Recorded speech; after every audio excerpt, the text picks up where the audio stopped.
Yeah, this is my third one today. This is like an adult amusement park.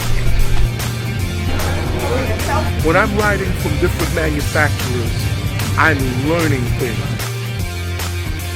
You get on a bike that you think you're gonna like. Ooh. You get on a bike you thought you were gonna hate. Wow! You can never accumulate too much knowledge about motorcycles. And the more you learn, the better a motorcyclist you are, the safer you are, and the more you can enjoy the sport.